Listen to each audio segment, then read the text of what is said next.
Okay, this one is. Napoleon in Italy, the Battle of Castiglione by Epic History. Collaboration campaign. With astonishing self-confidence, boldness and energy, he led his army to victory after victory, transforming the war in Europe, winning praise from a grateful republic, and forging a legend. It is crazy how much This he is the story of accomplished. Napoleon Bonaparte's first campaign, and the dawn of a new age. Like they said when he took over the army, they had like no shoes and they were starving and they hadn't been paid. And in like a month, they had won all these battles. That's a pretty crazy turnaround rate. May 1796. The French Revolutionary Wars have entered their 5th year. And on what most consider to be a secondary front, there has been No shoes, starving, not paid. Was the French army just the stim peasants? Hey now, let's not get any ideas about no revolution, okay? a stunning development. A 26-year-old general of the French Republic, Napoleon Bonaparte, has waged a lightning campaign across northern Italy, defeating the Kingdom of Piedmont-Sardinia and driving the Austrians across Lombardy. 2,000 Austrian troops remain holed up in Milan's citadel, but they cannot prevent his triumphal entry into the city on the 15th of May. Now, the French general holds court at the Palazzo Serbelloni, issuing decrees on behalf of the Directory in Paris, Wow. while his troops enjoy several days' rest. Several days rest in Lombardy Milan? is to Hell be yeah. reorganized as a French client state, known as the Lombardic Republic. Political and economic reforms sweep away the old Austrian state, to the delight of Italian intellectuals in cities like Milan. But the French also They were demand happy. 20 million francs to help Holy pay for the shit. war, while their troops requisition vast quantities of food, horses, cattle, and boots. Most inflammatory are their attacks on the property and dignity of the Catholic Church, Oh. which enrage Italian priests and Oh, that is a picture. Damn. I don't know. I just don't feel like maybe it's a good idea to enrage the people of Italy that you just took control of. peasants, and are a gift to anti-French propagandists. On the 23rd of May, as Napoleon's troops set off in pursuit of the Austrians, revolt breaks out in Pavia. The next day, there are riots in Milan. Napoleon races back to the city, where order is soon restored. Okay. But on the road to Pavia, at Binasco, he encounters 1,000 armed rebels. Colonel Lannes' grenadiers rout the peasants, killing 100 Wow. and burning the village.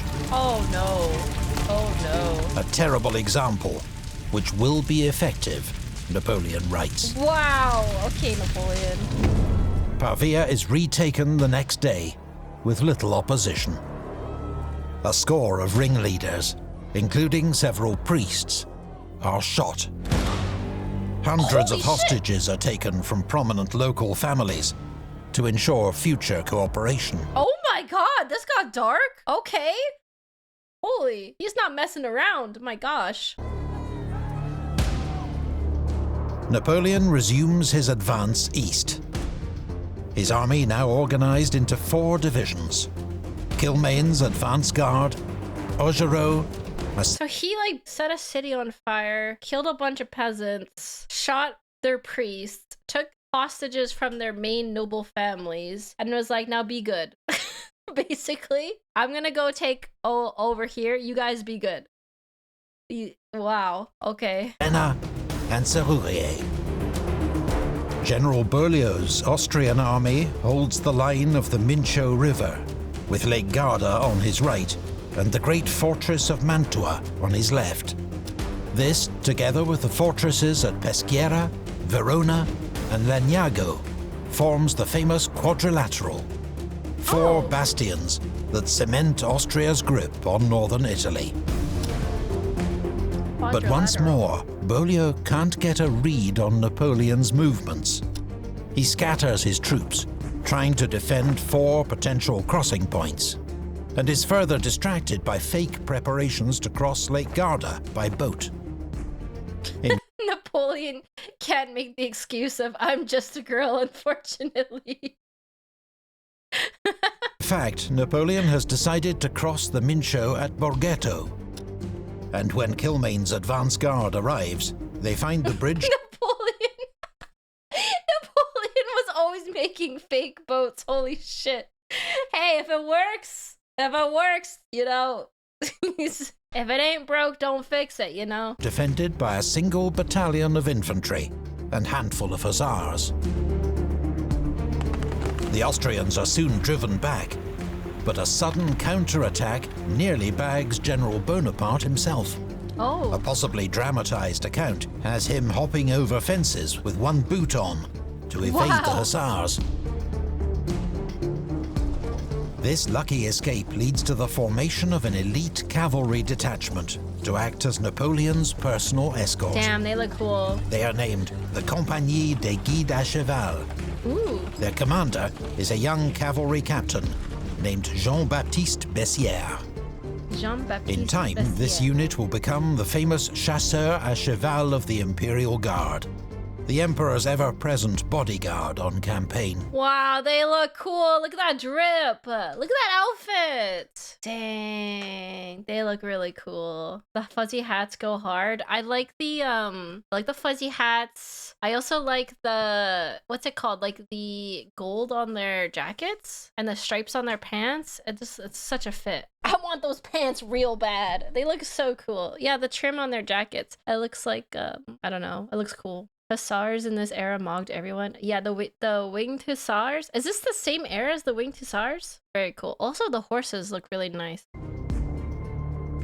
No, it's not.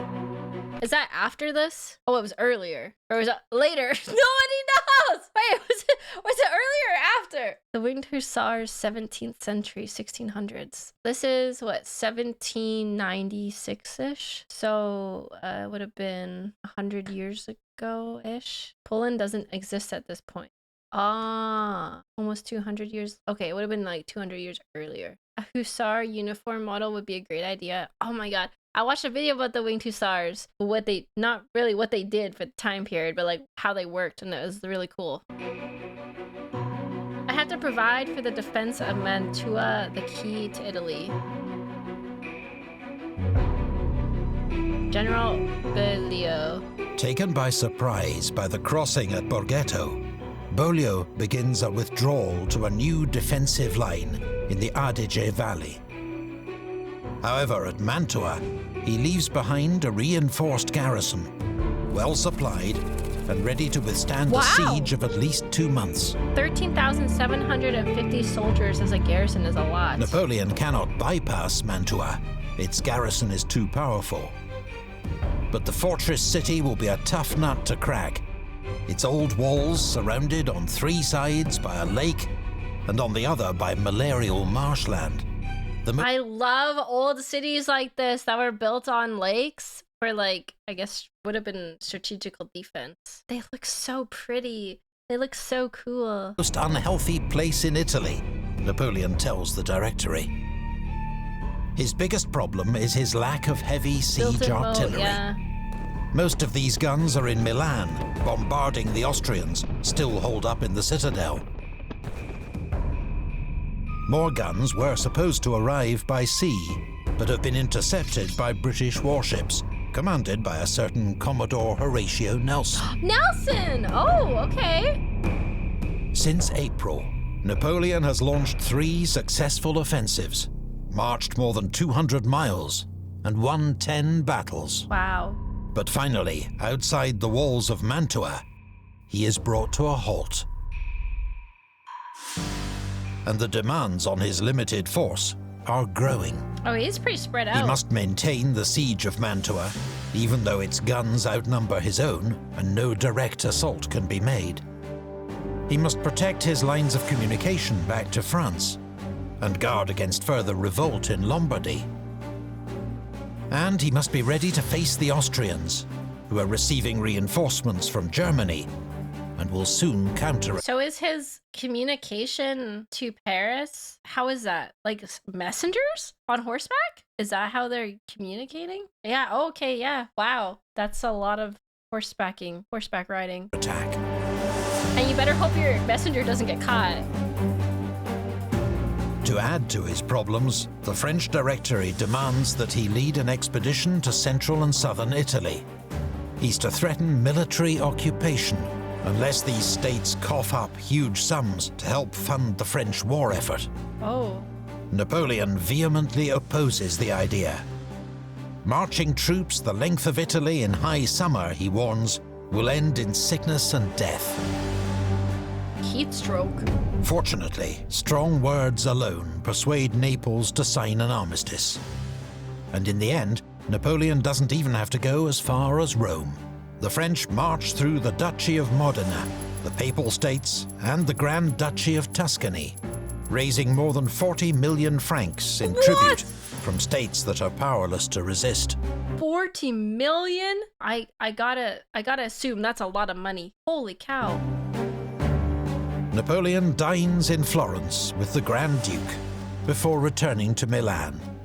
There he is reunited with his wife, Josephine, who's arrived from Paris, discreetly accompanied by her new lover. What? She brought her... What? She brought her lover to Milan to see her husband? Excuse me, what? Napoleon does not linger in Milan. Hello, husband, meet boyfriend. Its citadel has finally fallen, Wow. freeing up his siege guns. His troops have seized Expert level cucking is crazy. another 150 guns from the forts of central Italy. Napoleon can now make serious plans to take Mantua. And he has no time to lose. It's crazy. In the Tyrol, the reinforced Austrian army is beginning to stir. Under a new commander. Oh. Berlioz is gone. Now, 72-year-old Field Marshal Count von Wurmser is in command. 70-year-old Count von Wurmser, Austrian field marshal. Just let the man retire. What a mustache. He does look very dignified, but like I feel like he deserves to retire. Did they not have any young generals to replace them? Wurmser was a good general. A courageous cavalryman, vigorous beyond his years, and determined to avenge Austrian defeats in Italy. The old nobles wanted the glory. The storm is beginning to gather. Napoleon, July 2nd, 1796. Since crossing the Mincio, That's true. I'm assuming he wants to retire. Sounds like he wants to kick ass and get revenge. So, my bad, Wurmser. My bad. Napoleon has reorganized and redeployed his forces. General Massena's division is near Rivoli. He was a good general. He just was facing a once-in-a-lifetime opponent. I see. Maybe he wanted the glory. Maybe he wanted to go down and get the glory of one last big battle or whatever. Watching the road Whatever to the men Tyrol. do, I don't know. Two of his brigades under General Sorre are at Salo, watching the western side of Lake Garda. General Despinois' division is in support at Peschiera. General Augereau's division is around Legnago, watching the eastern approaches, while Kilmain's cavalry mounts patrols. General Serrurier's division carries out the siege of Mantua itself. Okay. But Napoleon's hopes for a rapid conclusion to the siege are in vain. The Austrian garrison conducts a skillful and active defense, raiding French entrenchments and seizing supplies. Oh, okay. Murat, recently promoted to brigadier Hey, it's Murat! He's my favorite. general, plans to lead a group of men in Austrian uniform across the lake at night to take the guards by surprise. But the operation's abandoned when the water level suddenly drops. Oh. The French step up their bombardment of the city, firing more than 1,000 cannonballs and mortar shells in one 6-hour period. 1,000! Mantua Holy. is being battered to pieces, but its walls are not yet breached. Napoleon is out of time, Field Marshal Wurmser is finally marching to Mantua's aid. He has divided his army into 4 columns.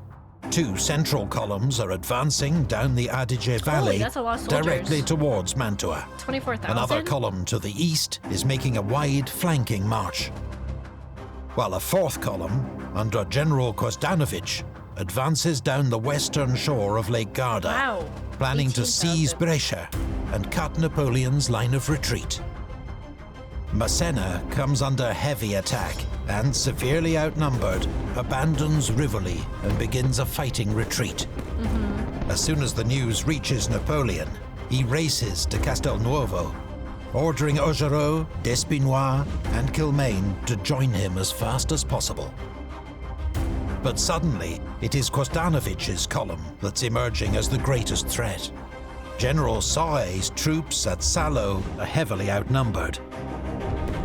They put up a stiff resistance, but are forced to withdraw. But they didn't stand a chance! The next day, Austrian troops surprise the French at Brescia. They take the town, as well as an army hospital containing 2,000 French sick and wounded. Oh! That's not good. Even Napoleon's wife, Josephine, en route to Brescia, is nearly captured in the chaos. Wurmser has wrong-footed Napoleon. Already outnumbered, he's lost 5,000 casualties. His left flank is in tatters, and there's a real possibility he may be encircled. It's the greatest crisis he has faced as an army commander, and will force him No, not Napoleon's wife and her boyfriend! to make an agonizing decision. That's tough. Every moment is precious. The enemy has broken through our line in 3 places. Napoleon to General Augereau. On the 31st of July, after 2 months of blood, sweat and sacrifice, General Serrurier is ordered to abandon the siege of Mantua. Oh! He is he's to giving send up. 2 of his brigades to reinforce Massena and Augereau, and withdraw with the rest of his troops to guard the army's line of retreat. 179 guns, Augereau. plus ammunition and supplies which cannot be moved, are to be buried or tipped into the marshes. I guess you'd have to give it Napoleon needs every man he can up. get, Yeah. because in the midst of the crisis, He doesn't have time to do a siege right now when he has that army bearing down on him. he has spotted an opportunity. Kostanovic's advance has caught him off guard, but Lake Garda separates him from the rest of the Austrian army. Napoleon will concentrate his forces against Kostanovic, beat him in battle, then pivot again to take on Wurmser. The French divisions are soon on the move. Kostanovic's troops Stim puppy is barking at something. Okay, you stay with me. I have the little tyrant. Save us from tyranny, Stim dog. Do I have news for you? She is the ultimate tyrant. She is the petite corporal. She's so tiny, but so full of violence. reach Lonato, but here they encounter Massena's vanguard. The Austrians come under heavy attack, and with French reinforcements arriving, they have to pull back. Just like your mother. She is the mini green violet. The next day, the French retake Brescia, along with most of their supplies, sick and wounded. Then, they got their Napoleon hospital catches back. a lucky break. Wurmser has been on Massena's heels, harrying his rear guard as far as Peschiera. But now he receives reports there are French forces massing between him and Mantua. Oh. Mantua is his priority, so he swings south, away from Kostanovic, towards a city Napoleon has already abandoned. Oh no! Oh. If he never went to Mantua and he instead reinforced the other army, maybe they would have had more of a chance. Unfortunate. By the time Wurmser realizes his error, it's too late. Bamboozled. He has gifted Napoleon 24 crucial hours. A blunder, for which he will pay dearly. Yeah. Nothing Nothing is lost while courage remains. Napoleon to General Massena. Okay, but do you think he got like false reports from someone Napoleon like planted? Or was it just really unfortunate miscommunication? Could have been false report. Sounds like a skill issue on his part. The 3rd of August sees confused fighting west of Lake Garda. Could have been a late report. Yeah, that makes more sense. One French brigade slips through the wooded ravines unnoticed, straight into Salo, causing havoc behind the Austrian lines. Dang, undercover, okay. But the Austrians repel 3 attacks on Gavardo, and all seems to be going well until their own advance meets Massena's division at Lonato. Massena's counterattack is led by the 32nd Demi Brigade, which is becoming known as one of the Army of Italy's most feared units. Ooh. Bayonets only, Napoleon calls out. Wow. And you, 32nd, maintain your glorious reputation. Why would he say bayonets only? Do they have to like conserve ammo? Or just like why? Don't stop to reload? Oh, charge and scare the enemy. Oh, there's so much strategy in using bayonets only, huh? The lead Austrian brigade is routed. Colonel Junot, though wounded 6 times, accepts their commander's surrender. Gwozdanovich's force has been mauled. Fearing for the rest of his command, and with no word from Wurmser, he decides he must march back around Lake Garda to rejoin the army. Oh, wow. That's a long march. The same day, 15 miles to the south, General Augereau's division fights an aggressive rearguard action near Castiglione, keeping Wurmser at bay while Napoleon deals with Gwozdanovich. Augereau begins with a bold attack on General Liptay's vanguard, driving it back to high ground near Solferino. But here, Liptay receives steady reinforcements as the rest of the Austrian army begins to arrive.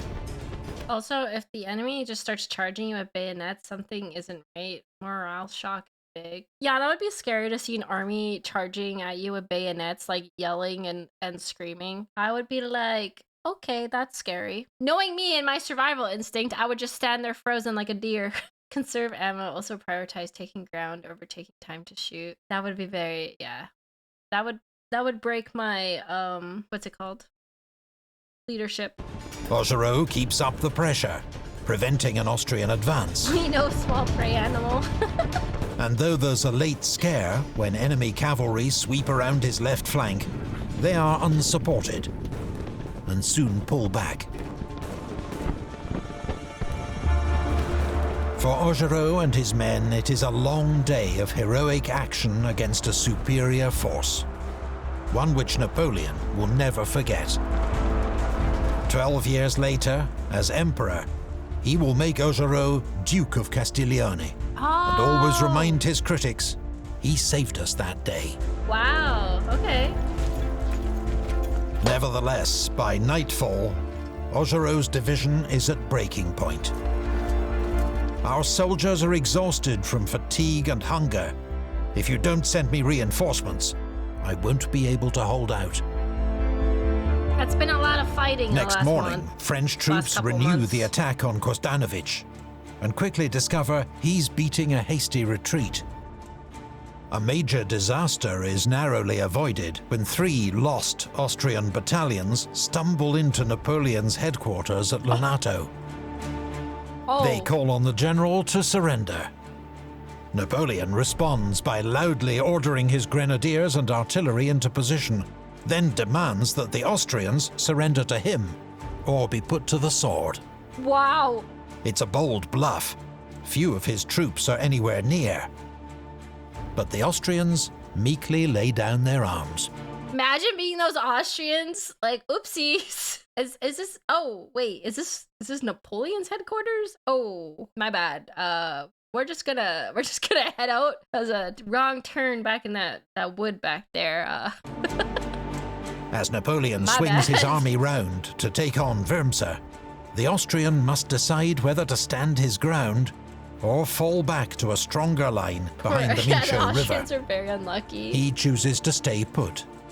By engaging Napoleon, he hopes to buy time for Kostanovic to regroup and resume his advance, and for Mantua to be resupplied. His reasoning is sound, but his intelligence is out of date, Oh. and he's underestimated. Oh, okay. His intelligence is out of date. He means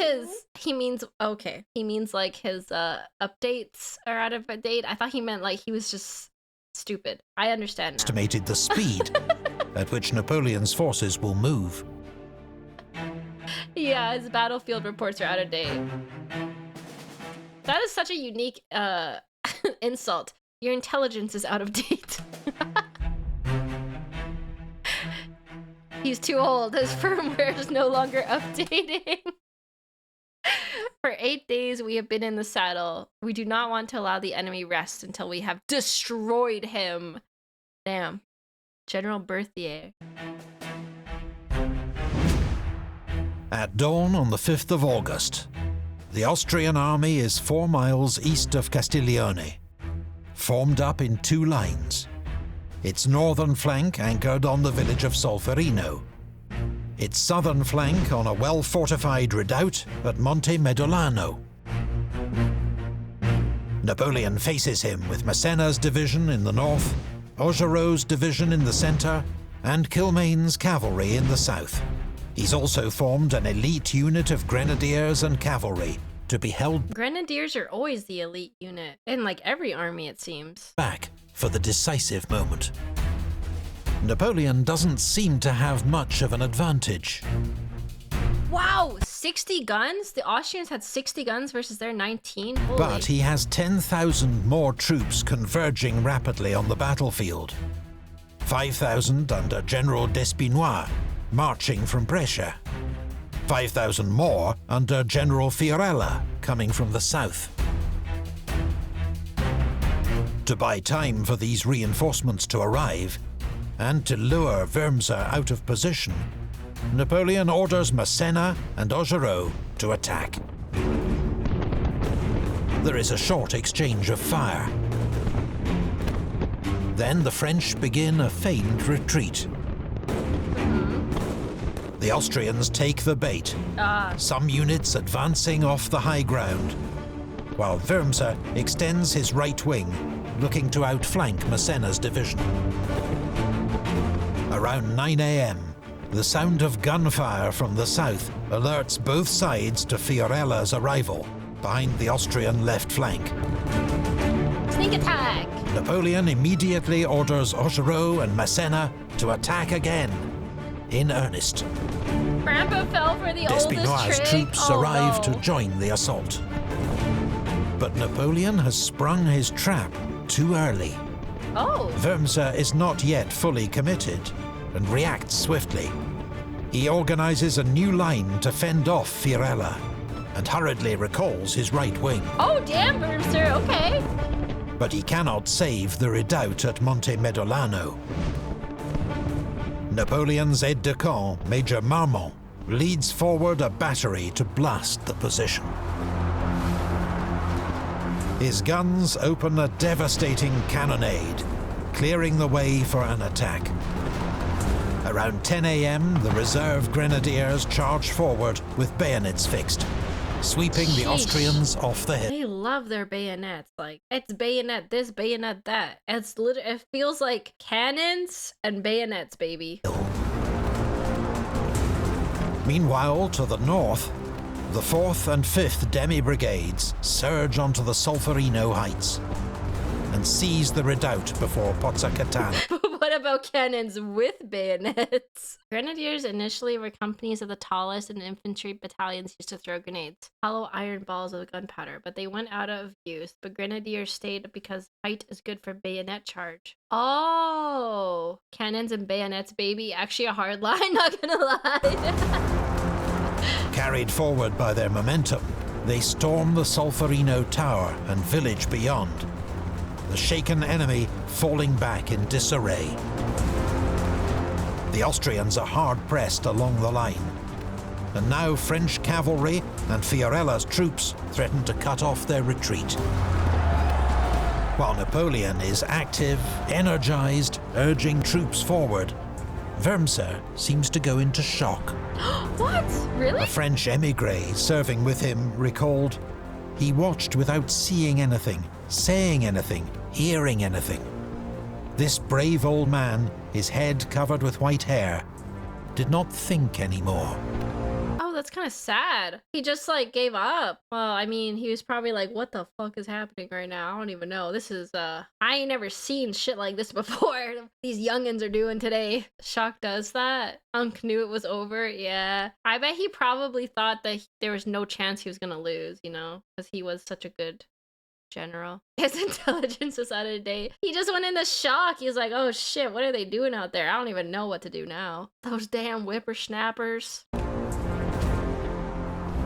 Finally, Wurmser orders a general retreat, back across the Mincio River, covered by their cavalry and some late Austrian reinforcements.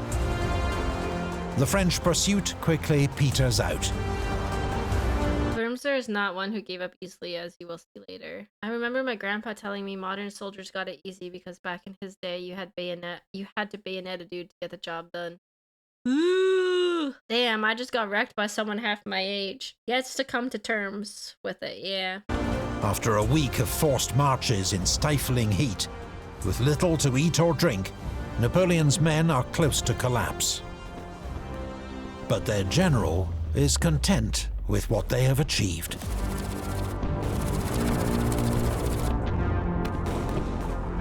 Wow.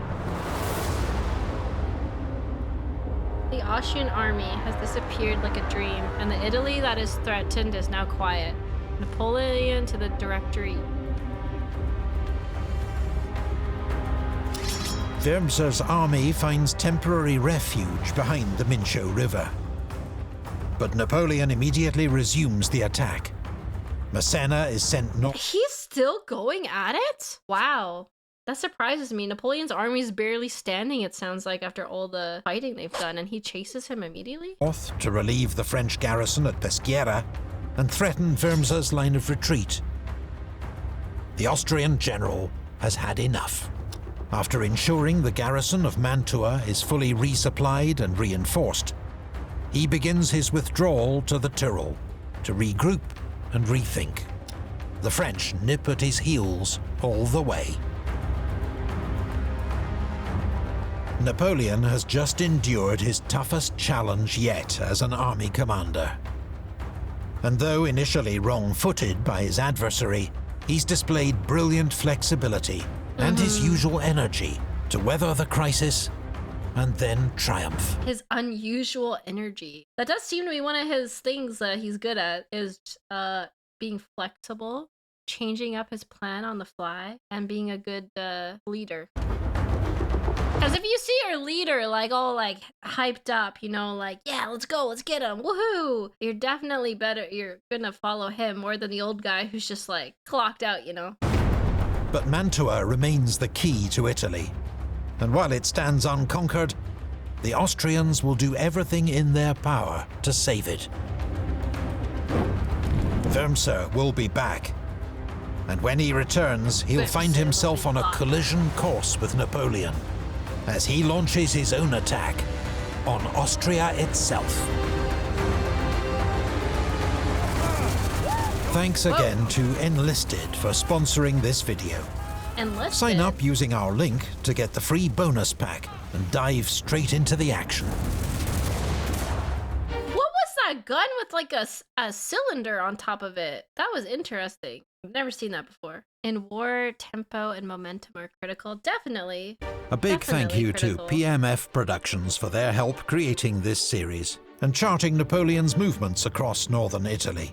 We highly recommend their YouTube channel, featuring their own detailed series on Napoleon's Italian campaigns, which you can find by searching PMF Productions or using the link in our video description. Which gun? It was History March I don't know, it was just shown for a second. Castiglione battlefield map used in this episode. It had like a circular You thing can on top of enjoy it. many more excellent military history videos on his own YouTube channel. A Soviet light machine Thank gun. you also Ah, to okay, artist Keith interesting. Rocco for kind permission to use his artwork in The this series. You can find DP-28. more of Yeah, Keith's it looked like it had a brilliant plate on top of it. Napoleonic Yeah, art via the link in our video description. kind of cool looking. And thanks most of all to the Epic History TV Patreon supporters who make this channel possible. Visit our Patreon page to find out how you can support Can our Fed be the work, Russian help 28? choose future topics, and The get DP-28 ad-free Russian early World War access II to machine new gun, videos. jokingly referred to as Dinner Plate 28. Oh, okay, I see. Interesting. Dinner Plate 28. Well, that's it for today, folks. That is it for today. That was fun. We learned a lot today.